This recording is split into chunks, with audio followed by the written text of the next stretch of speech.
Si tu veux devenir meilleur dans ta discipline, si tu veux exploser tes résultats dans l'industrie du disque, reste extrêmement attentif à la suite de cette vidéo.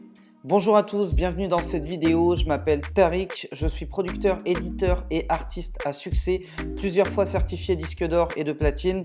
Et aujourd'hui, j'aide des artistes et des producteurs indépendants à vivre de leur musique. On a tous entendu à l'école, certainement, en tout cas ça doit venir de là, c'est ce que je suppose, qu'on a des forces et des faiblesses et que l'idée, en tout cas l'objectif général de l'école, de l'éducation, peut-être nationale même, c'est eh bien de maintenir ses forces et de faire en sorte que ses faiblesses s'améliorent.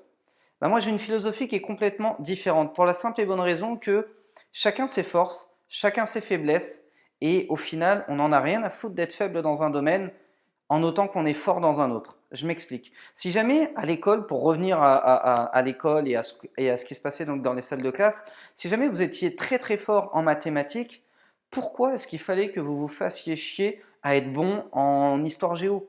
Quel intérêt? Il y a des bouquins qui retracent toute l'histoire du monde depuis des millions d'années. Qu'est-ce qu'on en a à foutre? Vous êtes un génie en maths, pourquoi est-ce que vous devriez vous prendre la tête à vous améliorer en histoire géo? Quel intérêt ça a? Bah, dans le music business, c'est un petit peu la même. Il y a il y a des artistes qui sont excellents en chant par exemple, d'autres qui sont excellents en écriture, d'autres qui sont excellents à la compo, d'autres qui sont simplement excellents en marketing pour se vendre ou pour vendre d'autres artistes. Chacun en fait a ses forces. Et à côté de ça, chacun a ses faiblesses. Ceux qui sont excellents en écriture sont peut-être mauvais en mélodie. Ceux qui sont bons, par exemple, dans la technique, dans la réal des morceaux, etc., sont peut-être pas ceux qui ont les meilleures idées, etc., etc. Et là où l'école nous dit, il faut consolider ses forces et en gros faire en sorte que ses faiblesses s'améliorent, moi j'ai tendance à vous dire, faites l'inverse. Mettez-vous à fond dans vos forces et fuck les faiblesses. Vous trouverez une personne avec qui vous associer, à qui vous alliez pour améliorer vos faiblesses.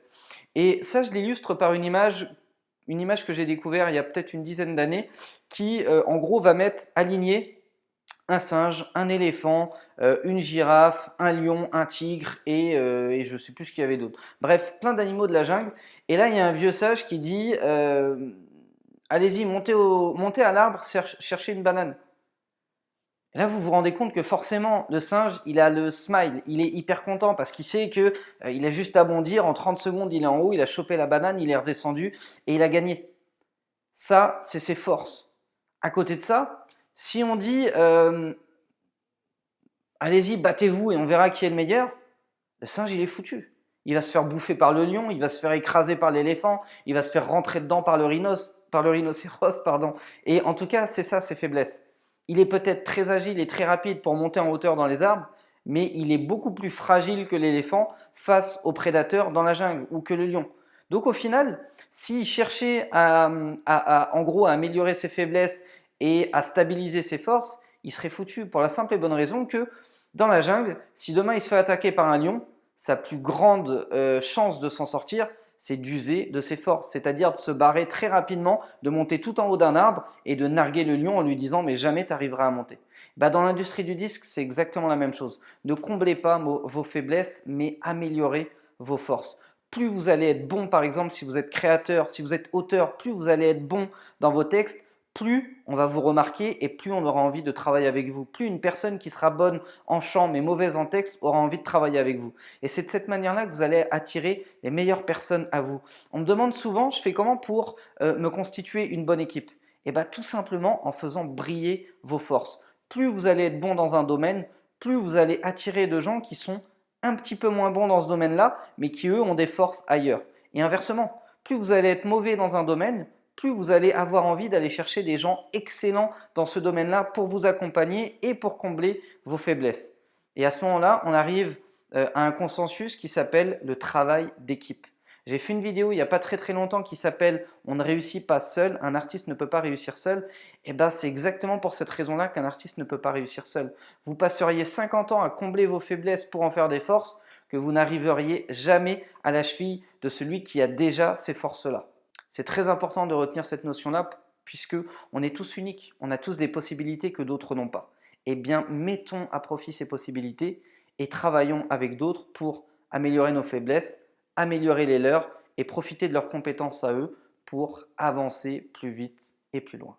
Donc maintenant, je vous le demande et j'attends vos réponses en commentaire. Où sont vos forces? Où sont vos forces? En quoi vous êtes bon? En quoi vous êtes inimitable? En quoi ce que vous faites a une grande valeur? En quoi ce que vous faites n'est pas réplicable? Qu'est-ce qui vous rend unique? Qu'est-ce qui fait de vous quelqu'un qu'on ne peut pas imiter? Il n'y a pas longtemps, il y a quelqu'un qui m'a dit oui, mais tu sais, on peut te voler tes prods quand tu ne les protèges pas. Oui, c'est vrai, on peut te voler tes prods. Mais si ta qualité de prod est suffisamment originale et inimitable, on pourra au mieux imiter à 20% ce que tu as fait. Mais on n'égalera jamais ton résultat. Je reprends un autre exemple. Je propose du contenu qui inspire les artistes en musique business, qui propose une formation en musique business qui est très très complète. La différence qu'il y a entre moi et d'autres, c'est que mon parcours à moi, il est unique. Je ne propose pas une formation très théorique, etc. etc. Je n'ai pas toutes ces notions-là théoriques. Je n'ai pas tout ce qui concerne le droit, etc. etc. Je ne connais pas toutes ces choses-là et je n'ai pas honte de le dire. En revanche, ma force à moi, c'est d'avoir appris ce métier-là sur le terrain. Et c'est d'avoir été en mesure de m'entourer des meilleures personnes qui, eux, détiennent ces informations-là et qui peuvent me les transmettre au compte-gouttes, au besoin, sur demande. Je vous donne un exemple. Je ne maîtrise absolument pas tous les rouages de l'endorsement. J'en ai même littéralement rien à foutre pour la simple et bonne raison que dès que j'ai une problématique sur ce sujet, j'ai une avocate à qui je fais un email et je lui dis « Voilà le problème que j'ai, c'est quoi la solution ?» Elle va me dire « Il faut que tu fasses ça, ça, ça, ça et ça. Si tu veux, je m'en occupe. » Super, vas-y. Et c'est réglé. Si je m'étais pris la tête à me former en droit, en propriété intellectuelle, etc., j'y serais encore. Donc évidemment, j'ai des bases, j'ai des notions qui sont indispensables dans l'activité que je fais, mais à côté de ça, j'ai pas eu besoin d'aller approfondir. J'ai pas eu besoin d'aller approfondir mes faiblesses, entre guillemets, ou mon manque d'informations sur ce sujet-là. J'ai juste eu besoin de me former de manière générale et globale pour savoir un petit peu de quoi il retourne et ensuite de me former à la meilleure manière d'aller chercher les bons éléments autour de la discipline que je ne maîtrise pas. Et à partir de là, vous êtes invincible. Merci d'avoir été attentif à cette vidéo. Si jamais ça vous a plu, même rengaine, lâchez-moi un big like. N'oubliez pas de me mettre dans les commentaires vos forces. J'ai hâte de vous lire et de vous répondre. Si jamais ce n'est pas encore fait, abonnez-vous également à la chaîne Producteur à Succès. Ça récompense mon travail, ça me motive. Il y a des jours où je suis vraiment pris, où je viens d'enquiller 12 heures. Là, vous voyez, on est assez tard ici. Il pleut, il fait pas beau. Je viens de m'enquiller 12 heures de session et pourtant, je prends le temps d'être en face de cette caméra et de vous transmettre un maximum d'informations, un maximum d'inspiration pour vous aider à vous développer dans vos carrières et dans le music business. Donc ça récompense mon travail. Abonnez-vous à la chaîne Producteur à Succès. Je vous en remercie d'avance et je vous dis à très bientôt.